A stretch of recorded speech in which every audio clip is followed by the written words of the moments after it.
अस्सलाम वालेकुम students and welcome back to our YouTube channel. You are watching M Ahmad Nazir channel. Okay student, आज का जो हमारा टॉपिक है वो है सेंट्रियोल्स। बेसिकली हमने चैप्टर नंबर 4 की ऑर्गेनेली स्टार्ट की हुई थी। उन ऑर्गेनेलीज़ में से हमने काफ़ी ज़्यादा पढ़ ली हैं और आज हमारी लास्ट ऑर्गेनेली हमने डिस्कस करनी है वो क्या है, सेंट्रियोल्स है। ठीक है, सेंट्रियोल्स क्या होते हैं बेटे? सेंट्रियोल ऐसी ऑर्गेनेली है जो कि सिर्फ एनिमल सेल में पाई जाती है, प्लांट सेल में नहीं पाई जाती। हमने काफ़ी ज़्यादा ऑर्गेनेलीज पढ़ी, उनमें से हमने ये ज़रूर डिस्कस किया है कि ये वाली ऑर्गेनेली एनिमल और प्लांट दोनों में पाई जाती है, या फिर सिर्फ प्लांट में पाई जाती है, या फिर सिर्फ एनिमल में पाई जाती है। तो जो सेंट्रियोल्स हैं ये सिर्फ एनिमल्स में ही पाए जाते हैं, एनिमल्स में और कुछ यूनिसेलुलर ऑर्गेनिजम्स के अंदर पाए जाते हैं। सेंट्रियोल्स होती क्या है, कैसी ऑर्गेनेली होती है? तो centriole is hollow cylindrical, hollow cylindrical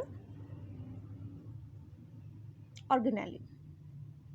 hollow mean के अंदर से खाली है, साइलेंड्रिकल मीन के इस तरह से लंबाई के रुख में एक पतला सा जो स्ट्रक्चर होता है उसे हम कहते हैं साइलेंड्रिकल स्ट्रक्चर।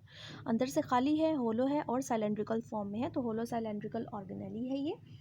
और इसका फंक्शन क्या होता है बेसिकली ह्यूमंस की यानी कि एनिमल्स के सेल्स के अंदर? तो इसके मेजर दो फंक्शन है। एक तो ये कि ये सेल डिवीजन के टाइम पे हेल्प करती है।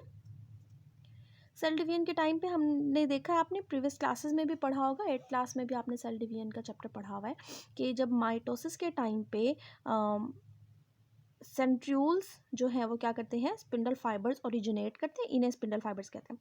तो ये स्पिंडल फाइबर्स कहाँ से निकल रहे हैं? इन सेंट्रियोल से निकल रहे हैं। तो क्रोमोसोम्स को हैंग करके रखने के लिए क्या किया जाता है? सेंट्रियोल्स की तरफ से स्पिंडल फाइबर्स आते हैं, तो ये सेल डिवीजन के टाइम पर हेल्प करती हैं। उसके अलावा जो है कुछ ऑर्गेनिजम्स हैं जिनकी बॉडी के अंदर ये स्ट्रक्चर बनाते हैं, हम कह सकते हैं लोकोमोटरी स्ट्रक्चर बनाने में हेल्प करता है सेंट्रियोल। कौन से स्ट्रक्चर? जैसे कि फ्लैजेला होता है, ठीक है, और सिलिया होता है। आपकी जो बुक का फर्स्ट चैप्टर है जहाँ पर आपने यूनिसेलुलर ऑर्गेनिजम्स पढ़ा था, तो यूनिसेलुलर ऑर्गेनिजम्स की एग्जांपल में नेक्स्ट पेज पर कुछ डायग्राम्स बनी हुई हैं, यानी कि फ्लैजेला जो है वो किसी भी ऑर्गेनिज्म के अंदर इस तरह से ये मौजूद होता है, और अगर सिलिया है तो जो भी ऑर्गेनिज्म है उसमें इस तरह से छोटे छोटे काफ़ी ज़्यादा सिलिया मौजूद होते हैं। तो ये जो सिलिया हो या फिर फ्लैजेला हो, दोनों तरह का जो स्ट्रक्चर है बनाने में सेंट्रियोल हेल्प करता है। ठीक है, तो ये सेंट्रियोल का फंक्शन हो गया। अब हम देखते हैं कि सेंट्रियोल का स्ट्रक्चर कैसा है बेसिकली। तो सेंट्रियोल जो है वो हम कहें कि एक ट्यूबुलर स्ट्रक्चर है, और ये किससे मिलकर बना हुआ है? माइक्रोट्यूब्यूल से मिलकर बना हुआ है। हमारे स्मार्ट सिलेबस में साइटोस्केलेटन का टॉपिक नहीं था। साइटोस्केलेटन के टॉपिक में क्या होता है कि बेसिकली वो हमारे सेल के अंदर के स्केलेटन की बात करते हैं। तो सेल के अंदर का स्केलेटन दो चीज़ों पर कंसिस्ट करता है, माइक्रोट्यूब्यूल और माइक्रोफिलामेंट। माइक्रोट्यूब्यूल से मिलकर, यानी कि आप समझ लें कि ये एक माइक्रोट्यूब्यूल है, तो इस तरह से काफ़ी ज़्यादा माइक्रोट्यूब्यूल अरेंज होती हैं स्पेसिफिक वे में और सेंट्रियोल का स्ट्रक्चर बनाते हैं। तो वो कैसी अरेंजमेंट है? आप समझ लें कि ये एक माइक्रोट्यूब्यूल है, ठीक है, ये एक माइक्रोट्यूब्यूल है, और फिर ये एक माइक्रोट्यूब्यूल है। तो 3 माइक्रोट्यूब्यूल का जो सेट है, ठीक है, ये बेसिकली अरेंज होते हैं डिफरेंट वे में, और इस तरह से इनकी ये एक मतलब एक 3 का सेट, इसे हम कहेंगे ट्रिपलेट। जो 2 का सेट होता है उसे हम पेयर कहते हैं ना, तो ये जो 3 का सेट है इसे हम कहेंगे ट्रिपलेट। फिर इसके बाद दोबारा से अरेंजमेंट होगी, यानी कि ये हो गया ये एक, फिर दूसरी माइक्रोट्यूब्यूल, फिर तीसरी माइक्रोट्यूब्यूल, तो ये दूसरा 3 का सेट हो गया। तो एक ट्रिपलेट, दूसरा ट्रिपलेट। तो इस तरह से बेसिकली जो है 9 ट्रिपलेट्स अरेंज होते हैं और इसका स्ट्रक्चर बनाते हैं। आपकी बुक में आपको शो करती हूँ जी, आप देख सकते हैं यहाँ पर, ये देखें, ये हो गया 1 2 3, तो ये एक 3 का सेट, एक ट्रिपलेट, दूसरा ट्रिपलेट, तीसरा ट्रिपलेट, चौथा, पांचवा, छठा, सातवां, आठवां, नौवां। तो टोटल 9 ट्रिपलेट्स इस तरह से अरेंज होते हैं लॉन्गिट्यूडनली, और क्या बना देते हैं? सेंट्रियोल का स्ट्रक्चर बना देते हैं। इन्हें अगर सामने से देखा जाए तो कुछ इस तरह से स्ट्रक्चर नजर आता है। ठीक है, ठीक है बेटा जी, सेंट्रियोल में इतना ही है। नेक्स्ट हम पढ़ते हैं, हमारा जो नेक्स्ट टॉपिक है वो है difference between prokaryote and eukaryote, और ये बहुत इंपॉर्टेंट टॉपिक है जी स्टूडेंट। नेक्स्ट हमारा टॉपिक मैंने लिख दिया यहाँ पर, प्रोकैरियोट्स और यूकैरियोट्स में क्या डिफरेंस है वो हम स्टडी करेंगे। तो हम सेंटर में लाइन लगाते हैं, जब भी डिफरेंस आता है तो प्रोकैरियोट्स हम लिखेंगे एक तरफ और दूसरी तरफ हम लिखेंगे यूकैरियोट्स। ठीक है, तो इसके टोटल 4 पॉइंट्स हैं जो हम डिस्कस करेंगे आपकी बुक के अकॉर्डिंग। पहला जो पॉइंट है वो है न्यूक्लियस के बारे में। तो जो प्रोकैरियोट्स होते हैं, फर्स्ट चैप्टर में शायद मैंने आपको बताया हो कि प्रोकैरियोटिक ऑर्गेनिजम्स क्या होते हैं। प्रो मीन्स होता है बिफोर, कैरियोट्स का वर्ड कैरियन से निकला विच मीन्स न्यूक्लियस। तो प्रोकैरियोट्स ऐसे ऑर्गेनिजम्स होते हैं जिनके अंदर न्यूक्लियस वाली स्टेज नहीं है, मीन्स न्यूक्लियस से पहले वाली स्टेज मौजूद है, ठीक है। तो यानी कि ये जो भी ऑर्गेनिजम्स हैं इनकी बॉडी के अंदर जो है न्यूक्लियस नहीं है मौजूद, लेकिन जो भी जेनेटिक मटेरियल है वो सेंटर वाले रीजन में मौजूद है। उस रीजन को हम नाम देते हैं न्यूक्लियोइड का, ठीक हो गया।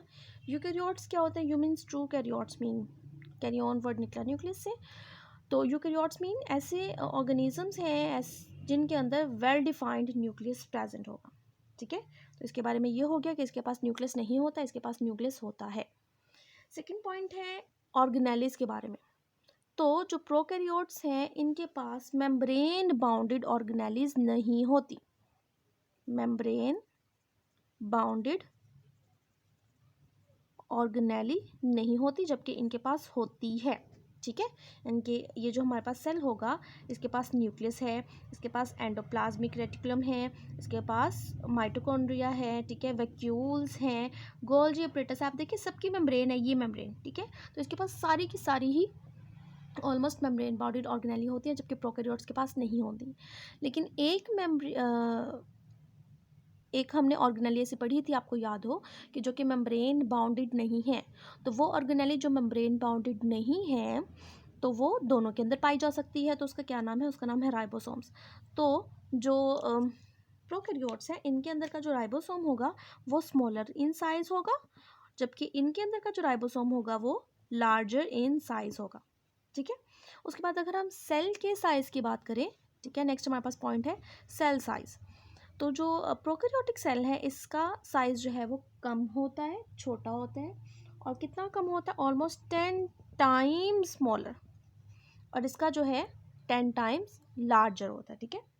लास्ट पॉइंट हमारा है सेल वॉल के बारे में। बेटे जो यूकैरियोटिक ऑर्गेनिजम्स हैं, यूकैरियोटिक ऑर्गेनिजम्स दो तरह के हैं बेसिकली जिनके अंदर सेल वॉल पाई जाती है, क्योंकि एनिमल्स के अंदर तो पाई नहीं जाती। तो एक है प्लांट्स जिनके अंदर सेल वॉल पाई जाती है, दूसरा है फंजाई। तो जो प्लांट्स होंगे, प्लांट्स के अंदर जो सेल वॉल पाई जाती है that is made up of cellulose chemical. जबकि जो फंजाई है तो फंजाई के अंदर जो सेल वॉल पाई जाएगी वो बनी होती काइटिन की। इंपॉर्टेंट एमसीक्यू है, आपको पता होना चाहिए कि प्लांट्स की सेल वॉल किससे मिलकर बनी है? सेलुलोज। और फंजाई की किससे मिलकर बनी है?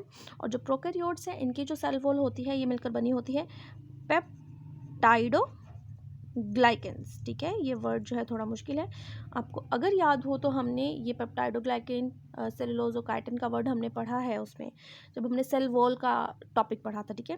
पेप्टाइडो का वर्ड होता है बेटा, पेप्टाइडो मीन्स होता है पेप्टाइड बॉन्ड से निकला है। पेप्टाइड बॉन्ड्स जो हैं वो अमाइनो एसिड्स के दरमियान में होते हैं, जब अमाइनो एसिड्स की कम्बिनेशन के नतीजे में हमने बनाना होता है प्रोटीन का स्ट्रक्चर। ग्लाइकेंस का वर्ड यूज़ होता है शुगर्स के लिए, दैट मीन्स कार्बोहाइड्रेट्स। तो कार्बोहाइड्रेट्स और अमाइनो एसिड्स के मिलने से सेल वॉल का स्ट्रक्चर बनता है प्रोकैरियोट्स में, ठीक है। तो ये सवाल जो है इंपॉर्टेंट लॉन्ग क्वेश्चन है, आपको अगर ये सवाल आता है तो आप क्या करेंगे? सेंटर में लाइन लगाएंगे, ठीक है। पहले आप क्या कीजिएगा, ऊपर हेडिंग दे दें, जो भी मेजर हेडिंग है न्यूक्लियस की हेडिंग दे दी। एक तरफ न्यूक्लियस के बारे में लिख दें प्रोकैरियोट्स का, दूसरी तरफ लिख दें यूकैरियोट्स का।